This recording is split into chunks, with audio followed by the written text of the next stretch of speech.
Yo.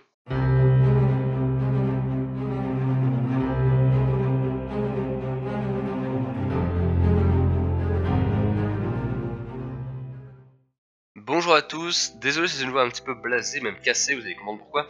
C'est la 4ème fois que je recorde ce passage, pour la simple et bonne raison que la première fois j'étais gêné par des notifications YouTube qui m'ont pété les couilles et qui m'ont niqué le record. Ensuite, j'avais mal mis la vidéo, c'est-à-dire les pixels, voilà merci. Je les ai mis en 480p au lieu de 720p, ce qui fait que j'ai dû recommencer entièrement, c'est ce que je suis en train de faire.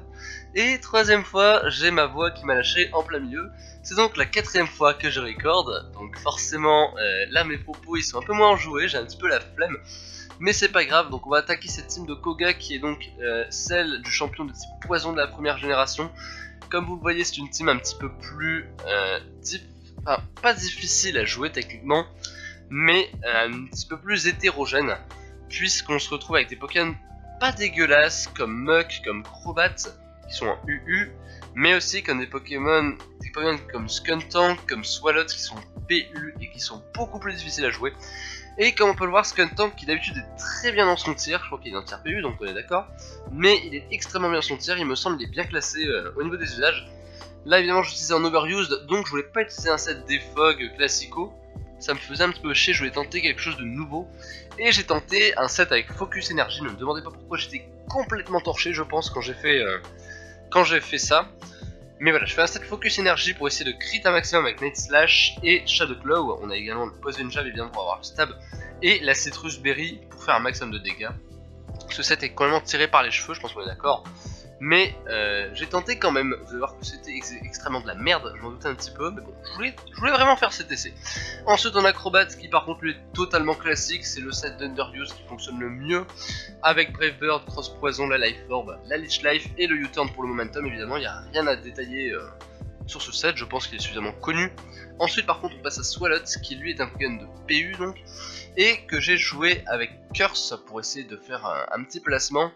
Il est donc max PV, max attaque et 4 EV en SPDF, on s'en prend un petit peu. Mais voilà, le but c'est d'essayer de se placer. Évidemment il y a Liquid Ooze comme ability, ce qui est extrêmement pratique pour gérer les Pokémon comme Ferrothorn, puisque ça permet de finalement, les points de vie drainés par la Leech Life reviendront en tant que dégâts sur le Ferrothorn directement. Alors c'était absolument pas clair ce que j'ai dit parce que je suis complètement lessivé par ces 4 sessions de tournage, c'est pas très grave. Ensuite on se retrouve avec un Toxic Rock qui est joué physique évidemment, avec Gunshot, Drain Punch, Knock-Off et Bulk Up, un Pokémon qui a pour but de se placer, c'est pour ça que je l'ai mis max vitesse, avec la nature jolie donc, et les Leftovers pour évidemment essayer de m'aider sur ce placement. On a ensuite Venomoth qui est un petit peu le Pyrax du game, puisque c'est un Pokémon avec Quiver Dance et qui tape ensuite ses stabs, donc Bug Buzz et Sludge Bomb. On rappelle évidemment qu'il y a Tinted Lance, donc qui empêche de faire des coups pas très efficaces. J'ai rajouté Hidden Power Fire pour essayer de voir une meilleure couverture de type, pour toucher par exemple les Pokémon comme Cisaiox ou comme Noacier, surtout que je ne pouvais pas one shot. Et j'ai mis également les Leftovers pour faciliter le placement.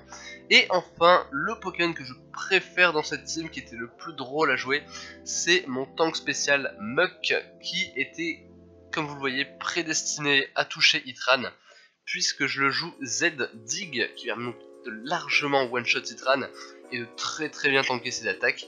Alors le Telluri Force fait un petit peu mal, mais je le tank très facilement. Ensuite on a évidemment Gunshot, Ice Punch et Thunder Punch pour avoir un maximum de coverage. Mais Organ Stack sans clé qui était magnifique quand même. Mais voilà, c'est une team qui était vraiment marrante à jouer finalement. J'ai beaucoup aimé, je vais vous montrer le premier match tout de suite. Premier match donc, vous allez voir qu'il est assez serré, on est en face d'une team très overused, hein. Il n'y a que des bons Pokémon de l'overuse, évidemment des Météorostés, le Majarna que j'ai beaucoup de mal à gérer en général. Et vous voyez le petit Itran, donc là on a déjà une possibilité de placer le Z-Tick sur sa gueule, vous allez voir. Je vais directement lancer le combat, et j'ai lead avec Venomoth en anticipant le Landorus, c'est un petit peu la seule chose que j'avais contre lui. Et je vais directement taper la Querdon sur les Steels Rock que j'avais anticipé, jusque là tout va bien. Et je vais mettre le Bug Buzz qui va envoyer 50% sur le Demeteros. Alors lui il va taper Hidden Power, je sais pas quoi. Je sais pas ce qu'il voulait faire, il a peut-être anticipé autre chose, j'en ai aucune idée, peut-être qu'il va anticiper nos Stormfire, je sais pas.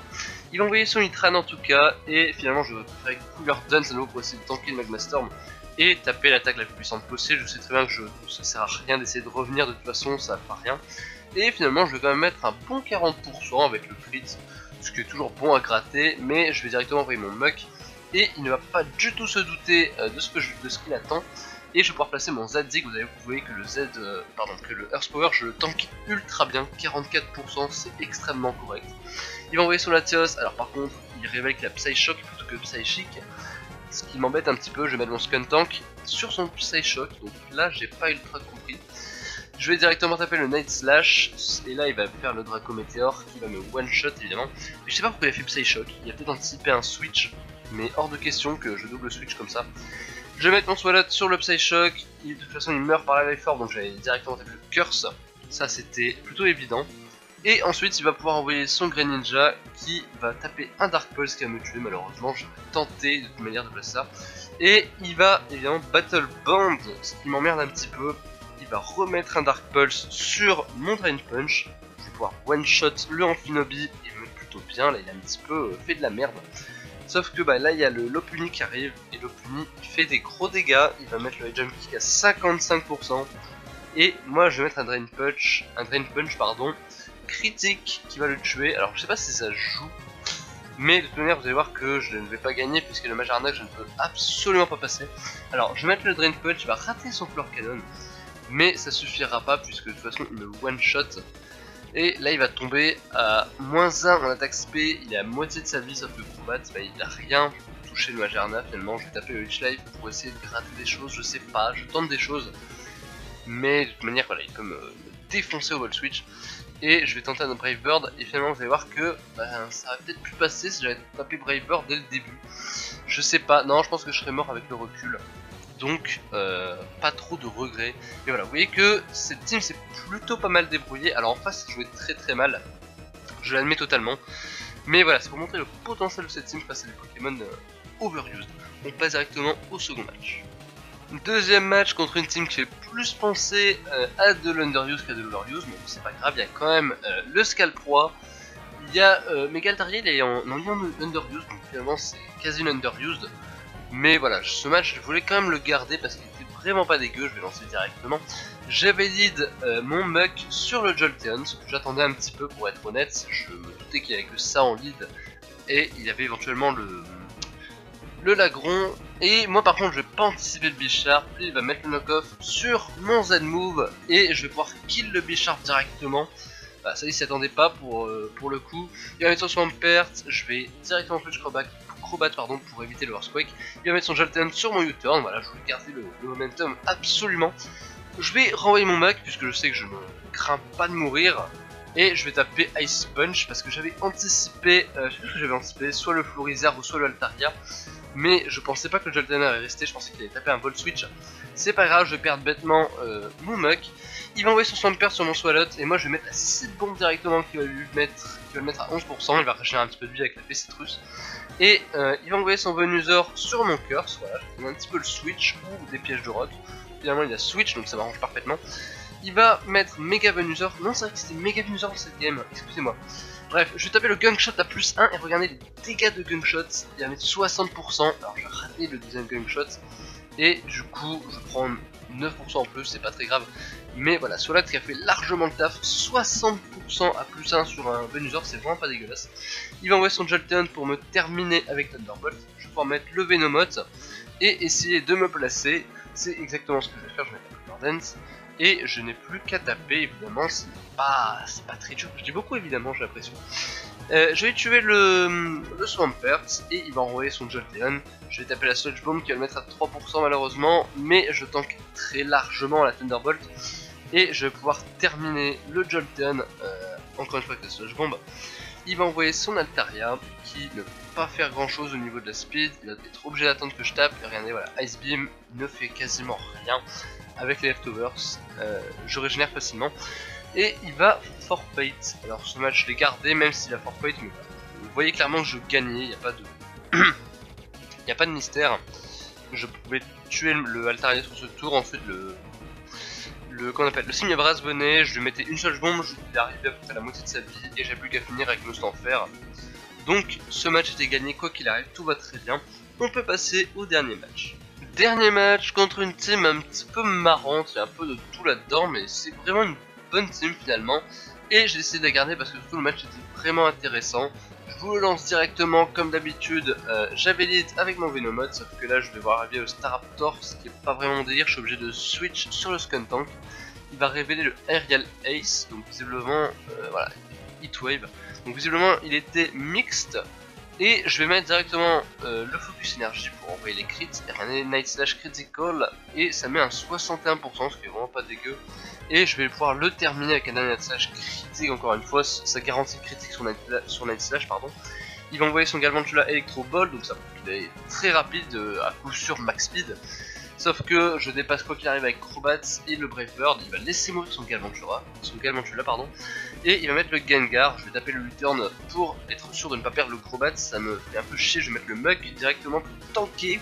Et voir que je vais pas trop bien tanker, je pense qu'il était le net choix, vu les dégâts que je prends. Et je vais directement taper le Tectonic Rage, le Zen Move de type Sol qui va one-shot le Ectoplasma. Il va mettre son Charizard qui était X, alors moi je l'avais anticipé Y, c'est pour ça que j'étais resté. Et je vais pouvoir mettre mon Swalot qui va quand même prendre assez cher puisque Charizard est mixed aussi. Pour ce genre d'occasion, il va mettre le Earthquake à 68% et je vais pouvoir terminer son Chari également. Il me reste 9% de vie, je vais me faire clean évidemment. Alors ça c'est un petit peu débile, je pense que sur son Charizard il a un petit peu fait de la merde. Il va donc envoyer le Crocodile me tuer, je vais pouvoir restaurer ma vie avec le H-Dive de toute façon puisqu'il va rester. Il va taper le Crunch qui va me mettre un bon 73%, je vais pouvoir terminer et de reprendre de la vie sur lui. Et là évidemment ça sent la fin d'Haricot puisqu'il va envoyer son Metagross, je vais continuer le Leech Life. Puisque là j'ai pas grand chose d'autre à taper, il va mettre le Psychique, ce qui révèle donc qu'il est un Métalos spécial. Et je vais pouvoir terminer avec le knock-off et révéler que le Métalos est ceinture force qui pue la merde littéralement sur le Métalos puisqu'en général il tient tous les coups. Donc voilà, c'est tout pour ces 3 matchs, j'espère que ça vous a plu, j'espère que la team vous a plu, je l'ai trouvé plutôt marrante à jouer, et que c'était le moufleur qui effectivement était un peu caca, mais voilà, je vais essayer de faire un truc un petit peu plus original. Voilà, j'espère que c'était cool, je vous dis à plus pour le prochain Champions Team, ciao.